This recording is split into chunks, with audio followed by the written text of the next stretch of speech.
eyes, look me in the face, tell me that you love me. Alright, today we are watching another Rescue 911. Brother Glass Save. I read the description and it said brother crashes through, what is this? Brother crashes through his bedroom window. How was this even possible? I don't know. Did he get flung some type of way? We're going to find out. The link to this video will be in the description down below. So, let's get it. Often it's the little things we take for granted in life that bring us the greatest heartache. We begin in St. Paul, Minnesota on May 2nd, 1994. Minnesota. It had been only 2 weeks since Michelle Larson moved with 10-year-old Ian, 7-year-old Joe, and her youngest son to a new home. How many? Until she found a babysitter, she thought her 2 older kids would be safe for the half hour they would be home alone after school until she got off work.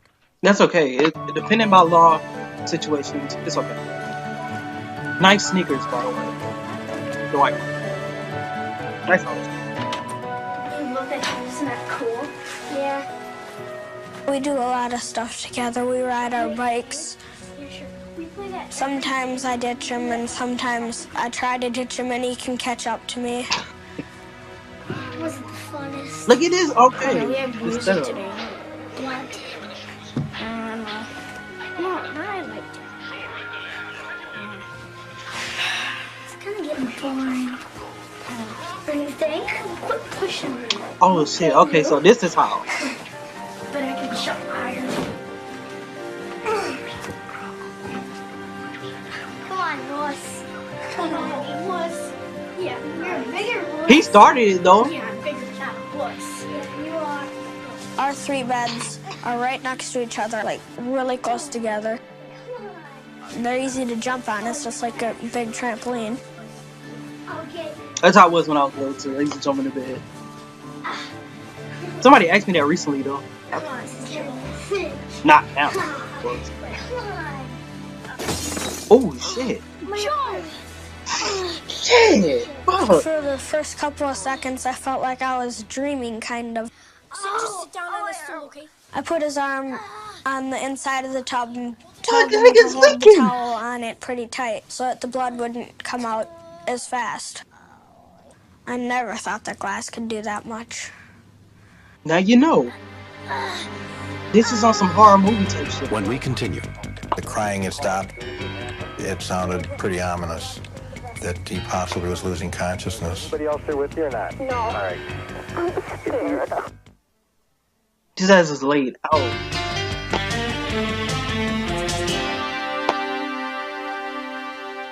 when 7-year-old Joe Larson was severely cut by window glass, his 10-year-old brother Ian was the only other person at home.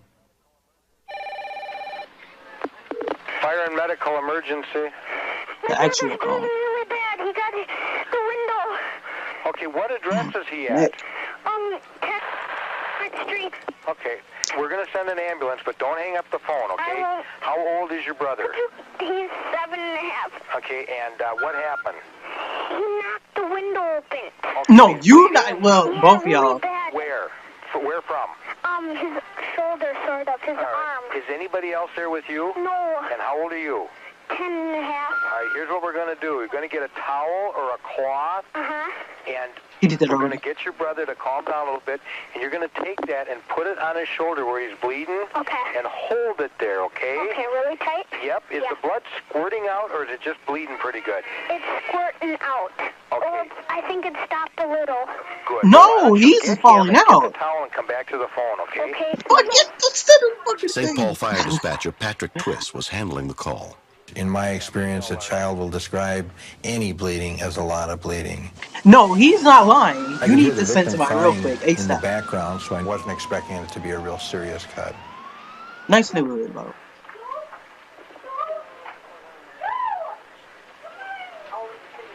Seven and a half.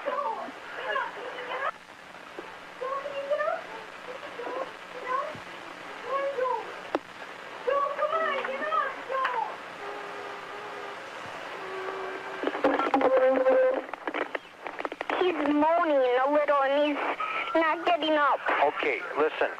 You're doing everything fine, all right? You just got to calm yourself down a little bit because you're going to be able to help him better. What's his name, Joe? Yeah. All right, did you get the towel? Damn, he look dead as fuck. Yeah, he's got it. Okay, how's the bleeding? Does it still seem to be bleeding a lot? Not totally. Okay, is he Not holding totally. it up there? No, he can't. I don't know. I thought that he might have been dead, but I was trying not to think that he was. Trying He looked familiar. really hard not to. His chest was moving up and down. That's just about the only thing that I could tell. He was still alive. He's got a hole in his arm. Okay, well, that they're going to be able to help you. Did he lose He a was lot like, of well, blood? shit. Yeah, a whole bunch. The crying had stopped. It sounded pretty ominous that he possibly was losing consciousness. And when did you call? As soon as it happened? Yeah, as soon as it happened, I Good. rushed into the... Great. Rushed in. Now, is there anybody else there with you or not? No. All right. I'm scared. Oh, don't be afraid. You did the right He's got a thing. big hole in his arm. Okay, I tell you what, as bad as it looks, I'll bet that they've dealt with a lot of worse stuff. I hear him. Okay. Within 4 minutes, a St. 4 Paul minutes, that's fire pretty quick. rescue unit arrived, including paramedic captain Mike Gollner. It was really 4 minutes. Just right around here. It basically looked like a slaughterhouse. Yes. He had blood out so quick, he didn't even have a chance to turn blue. Squeeze it off. We got an arrest. Let's go to the rig. We need to move quick to get a blood pressure back in this child. We needed to breathe for him in a hurry, or we're going to have a dead kid. Paramedic Tom Ryan was keeping pressure on the wound. You guys ready for him? If the glass that cut his arm hadn't hit the bone and stopped, it would have severed his arm. We elevated his legs so that what little bit of fluid he had left in his body would go up into his heart area. I could just see him all poking needles into his arm and poking needles everywhere in him. Just scared me. Didn't seem like he could even feel it. Got a sinus rhythm rate of 60. Still no pulse in this arm. The right arm has no pulse. What he needed to do is get blood and get blood in a hurry. We had a 3 to 4 minute ride to the hospital. It looked like the child may not make it. Rate's still 60, Mike. Rate's still 60. We got about 800 cc's in him right now. We got to try to get a little more fluid in him here.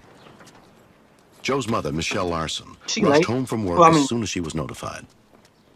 They just said to me, your son has been cut. We need to take him to a hospital. Where would you like us to take him? So I still didn't know how serious it was. Until she saw that bathroom in room, I know she freaked out.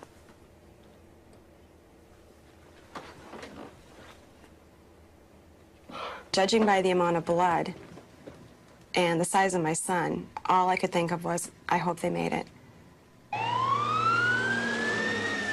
And they are flying. Any other wounds other than the arm? It's like, From the time that I gripped his arm all the way to the time we got to the hospital, I never let go. How we doing up there with the breathing, Ron? Bagging him. Rate's at 70. He's starting to take some agonal breaths. He's starting to fight the airway a little. Pull the airway. Pull the airway. Good. His eyes flickered and opened. Here. I think we got him. Coming He's got around, his eyes. Mike. Hey, buddy. I could not believe that this little kid went from the condition he was in to actually opening his eyes. Good. Good. It was almost like a miracle. He's got a huge lash on the brachial. Watch the IV. Watch the IV. At Children's Hospital of St. Paul, 7-year-old Joe Larson was put under the care of emergency physician Kathy Russo.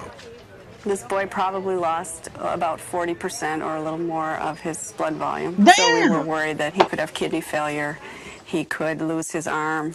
The bleeding I like the little stopped, turtleneck. And Dr. Donahue, the hand surgeon's on his way in, and he'll be going up to the operating room in just a few minutes. Joe, it's Mom. Can you hear me, honey? He was absolutely the color of the sheet he was laying on. asshole. Probably the first thing out of his mouth was, I can't feel my arm. You just take it easy. And then he looked at me and said, well, Mom, we got your good towels dirty. That's my son, Joe. Joe underwent surgery to repair the severed artery and nerves in his right arm. And I'll be right outside if you need me. Joe, can you hear me? If he would have died, I think my life really would have been changed. Obviously. My life would have been a lot sad. You will. You're a tough guy, you know? Yeah.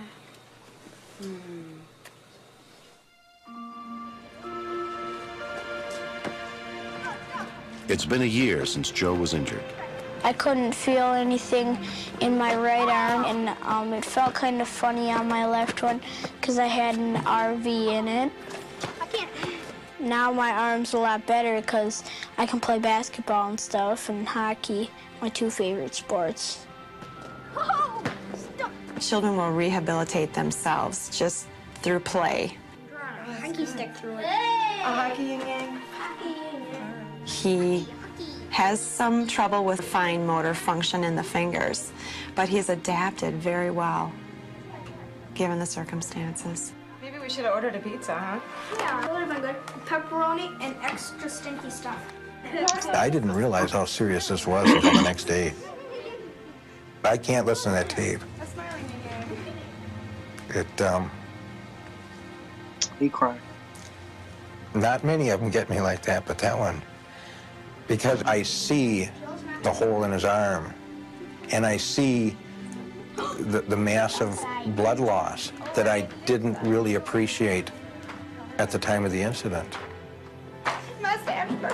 Boy, you need to chill. This is how this stuff happened I last think I'd time. be Push it a through wealthy one. woman if I had a quarter every time I told my kids quit bouncing on the beds. They learned a very valuable lesson. Since Joe's accident, I have replaced the windows with a type of safety glass. We don't jump around on the beds anymore. Yeah, I know. Sometimes our little brother does, but we stop him. He's like, that happened to y'all, not me.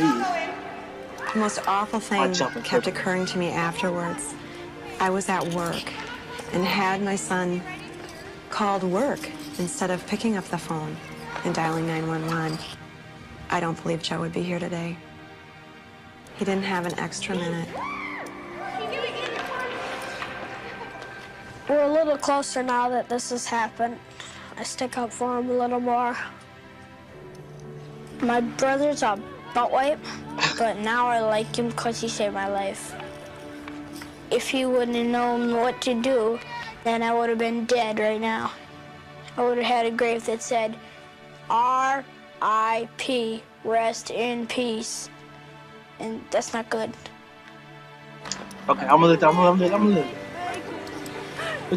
He's alive because Mike Gallner was the captain that day, because it's a straight shot down Front Street, because Children's Hospital is Children's Hospital. I certainly believe in God too, and he was smiling on him that day.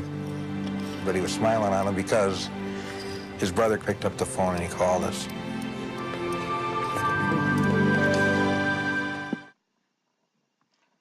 That was a good video. Man, I remember something like that happened to me when I was 3. My brother cut his main vein, and he was rushed to the hospital. I was crying. I was 3. I was crying my butt off. I was like, my brother. A snotty-nosed kid in the hospital crying. I thought he was gonna die or something. But yeah, leave a like, comment, and subscribe. That brought up a memory. Peace.